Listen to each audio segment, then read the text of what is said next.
This video is sponsored by Incogni, the service that I have been using for years to protect my privacy by taking my personal data off the market. To sign up, simply go to incogni.com/companyman and use code companyman to get 60% off an annual plan. The link is in the description.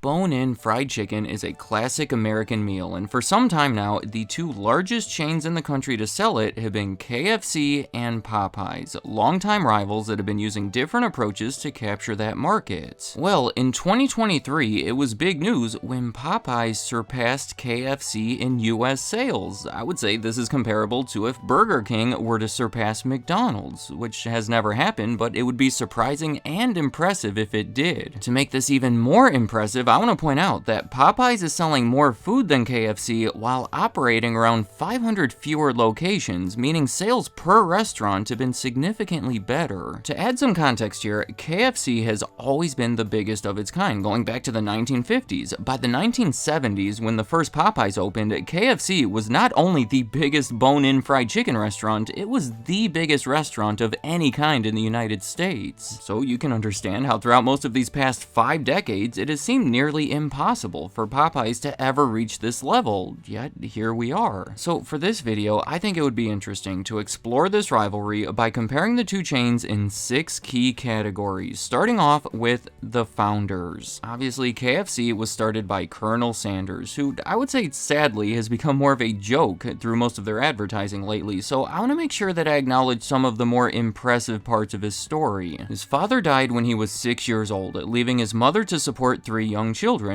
Partially due to issues with his stepfather, he dropped out of school and left home at 12 years old, where he worked a series of different jobs. By 1929, when he was approaching 40, he was running a gas station where he started selling fried chicken to his customers and perfected his recipe. By the 1950s, he was traveling the country full-time, using that perfected recipe to convince people to open their own KFC restaurants. By 1964, it was already a national chain with hundreds of locations across the country when he sold it to an investor group, and that investor group proceeded to build the brand even quicker than before. Now, Al Copeland, the founder of Popeyes, has a surprisingly similar story. Due to his father leaving, his mother also struggled to support him and his young siblings on her own. He also dropped out of school, though not until he was 16 years old, and spent a fair amount of time in other careers before focusing on fried chicken. In the early 1970s, he was operating a donut shop franchise when the first Kentucky Fried Chicken restaurant started opening in his area of Louisiana. He said, "Here I was in a donut shop, breaking my butt, and Kentucky Fried Chicken came in at 11, closed at 8, and was doing 4 times the business. I said if I can come up with a better tasting fried chicken, I can beat these guys." So Popeyes likely would have never even existed if not for KFC, leading me to my next comparison,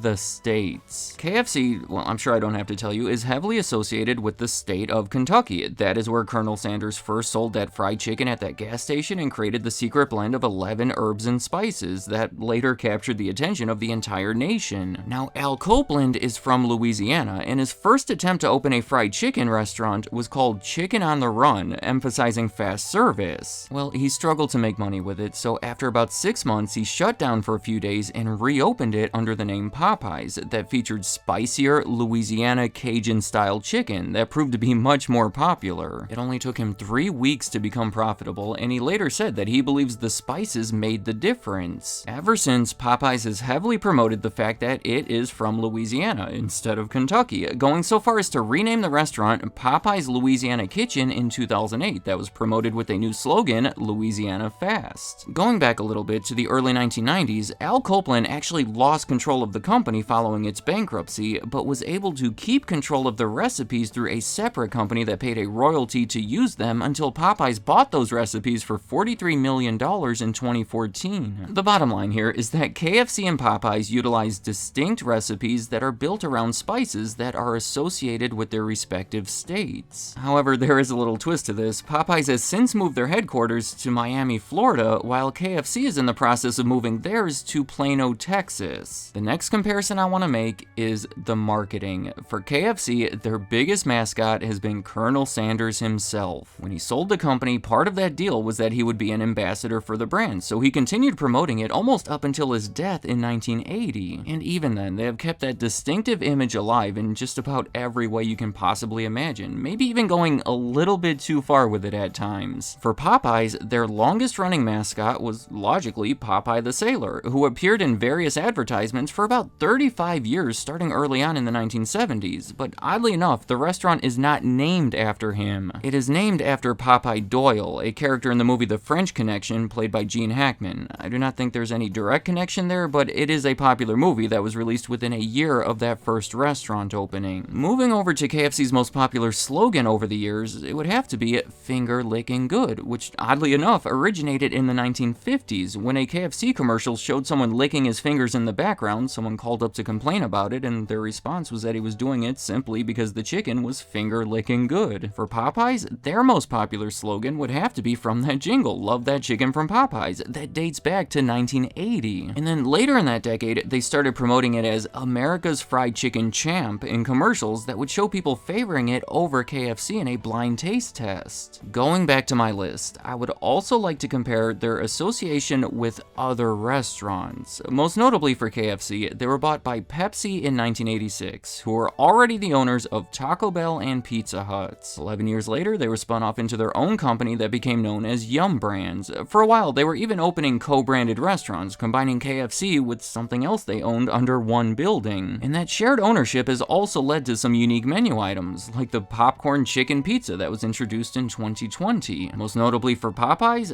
that company merged with Church's Chicken in 1989. It was their biggest non-KFC competitor at the time and proved to be a little more than they can handle. The debt associated with that merger was likely the biggest factor that led to that bankruptcy that soon followed, but a new owner took control of both brands, keeping them together under a parent company that was named America's Favorite Chicken, that went on to acquire other notable restaurant chains, including Cinnabon in 1998. However, they soon sold most of those other brands so it could reinvest and refocus their attention toward Popeyes. In 2017, Popeyes was acquired by Restaurant Brands International, who was already the owner of Tim Hortons and Burger King, and would later go on to buy Firehouse Subs. I know there's a lot going on with all of this. I'm simply trying to convey that KFC and Popeyes have been involved in multiple major restaurant brands that have been impacting them behind the scenes. Another impactful comparison would be chicken sandwiches, and let me back up for a minute here. This whole video so far has been about fried chicken with the bone still in it, but chicken sandwiches without the bone have crept up to become the next big thing in fast food. Chick-fil-A, specializing in these sandwiches, actually surpassed KFC in sales over a decade ago, and even today remains above KFC and Popeyes. So clearly both of them have been motivated to sell chicken sandwiches, but it has been trickier than you might expect. In 2008, to go along with the name change and the rebrand, Popeyes launched the Big Easy Chicken Sandwich that failed to gain much traction. In 2017, KFC launched the Zinger, which was already popular in other countries, into the US market. They even sent one into the stratosphere to help promote it. The following year, they launched the Crispy Kernel Sandwich, a cool name, but none of it gained the level of attention that they were hoping for. Then, in August of 2019, Popeyes introduced